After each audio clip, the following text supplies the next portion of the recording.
Nick and Sriram, I want to understand from you, where are we today in light of the fact that interest rates continue to move higher, that we have now seen here in the Valley, though nobody's talking about it anymore, what happened with Silicon Valley Bank.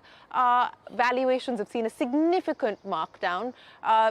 There are questions on whether zombie companies, as we've known them to exist through the era of easy money, will continue or not. How are you reading the ecosystem?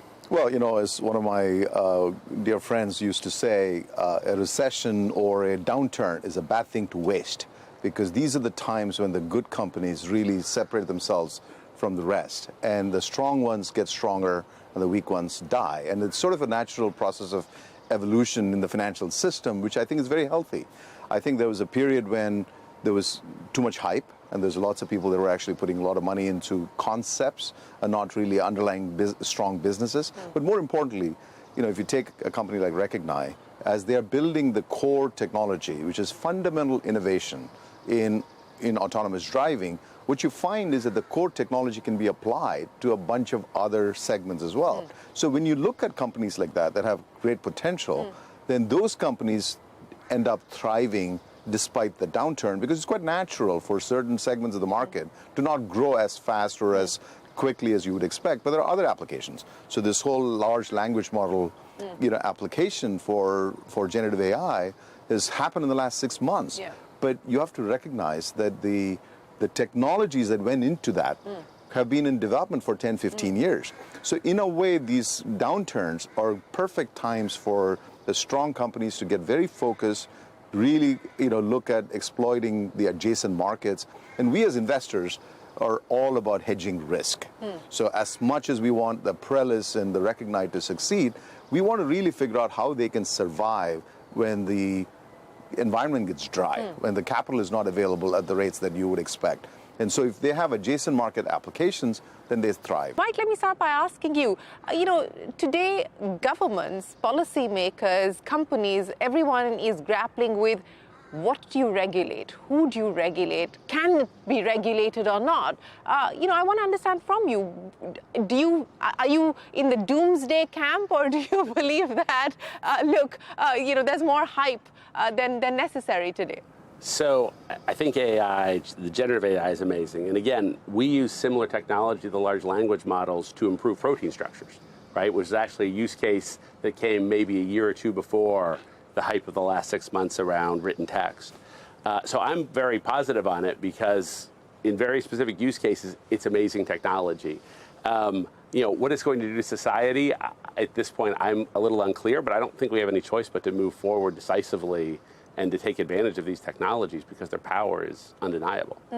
The power is undeniable. Can you slow it down? How do you slow it down? Who slows it down? I think that's the question today, Marc. I don't know if there is a need to really slow it down. I think there is going to be some regulations that are going to come out in the generative AI space, and they might different by regions and by country. But it's something that's here now. The genie's a bit out of the bottle, and it's going to have a big impact on all areas of efficiency and development. And so these multimodal generative AI, where you're moving now, putting a text input and getting a video output, or a text input and getting a presentation out, all of that generative AI you'll see in all of the applications going forward. Is there a lot of FOMO currently in this space as far as the investor community is concerned? Does everybody want to ride the generative AI bus?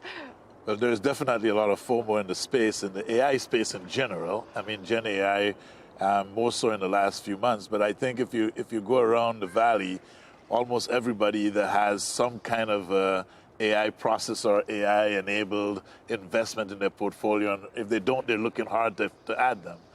But I think some of us who have been involved in the space for a longer time, we are less concerned about some of the hype, although we do admit that there are challenges that need to be addressed. And specifically, which ones are you most worried about?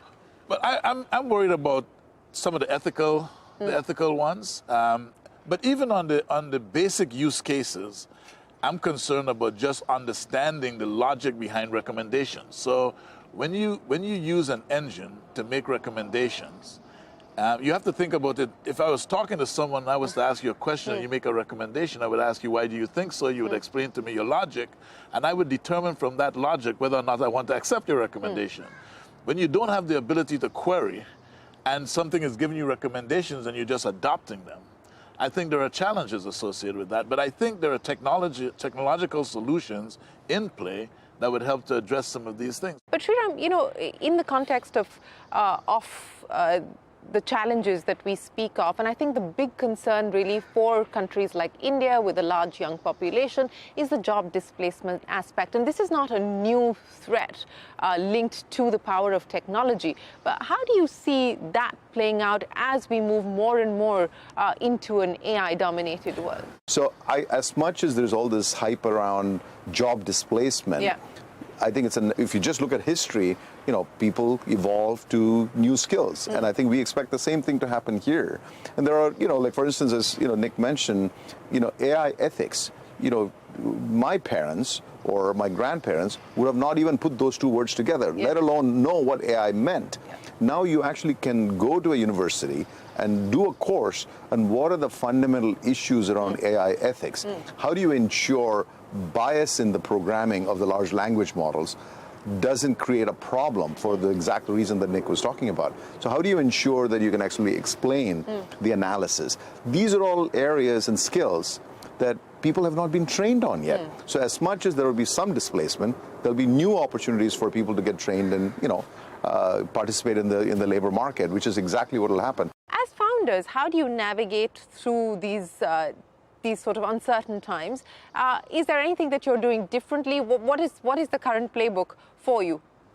Well, capital discipline. So, you know, extending your runway intelligently, and then delivering results. I mean, at the end of the day, I have no doubt that if we can deliver results, there is plenty of money out there in the world, both from large pharmaceutical companies that would like the technology and from investors. You've got to deliver results, Marc. Absolutely. I would echo a lot of those same sentiments. I mean, for us personally, you know, going into our next round of funding, we were very fiscally disciplined, and we're very, you know, we're not going to hire or bring on staff until we got into that next round of funding. And so, but it's all about execution. You have to show the progress, you have to show your fit into the market, and you have to have that pull from the market. Does it worry you today, especially around areas of governance? There's always a concern of governance. As an investor, we've seen cases where, you know, the challenges associated with poor attention to governance. I think over the last few years, I think the issue has been in many cases that people have treated growth and profitability as mutually exclusive. And we've seen people focus so much on trying to grow or take market share that they didn't pay attention to almost anything else. The kind of backgrounds we've come from, we know that growth and profitability can work together, and we think there's nothing wrong with profitable growth. And it's very hard to change disciplines in a company as you build it. If you take a startup, and in the early stages of the startup, you say, don't pay attention to certain things, just focus on market share gains and those things. It's very difficult at some point to just turn around and say, okay, now ignore all of that and go pay attention. Which is what's happening now. That's exactly what's happening. But Sriram, what would be the 3 or 4 big bets outside of the sectors that we just spoke of that you would like to make? Well, I'm going to tell you that when these companies go public, that we're taking those bets on, and then you can do a profile on them. But that said, I think we've talked about, Celesta has been in India for a long time. We've had, you know, a dozen companies or so now, and then we expect that to increase.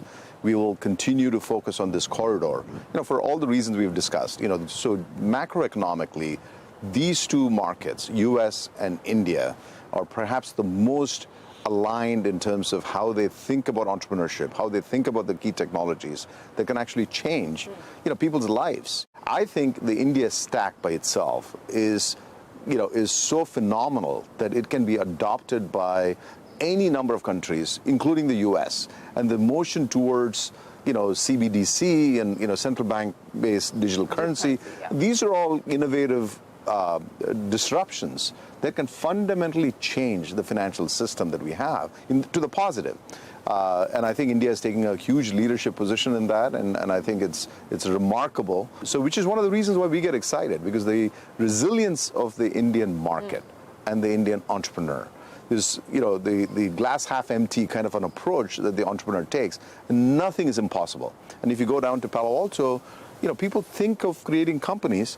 They're going to be global companies. They may have, 2 guys and a dog in the garage, but they think that they can actually do that. We see that same approach to the Indian entrepreneur, and that's exciting. As a capital provider, we want people that are betting their lives on a dream and looking for help to get them achieve that dream. And, there's nothing better than, that to actually, feel excited about every day you wake up. Well, with that, it is time for us to wrap up this special edition of Young Turks here from the Valley. From all of us here on the team, for now, goodbye and thanks for watching.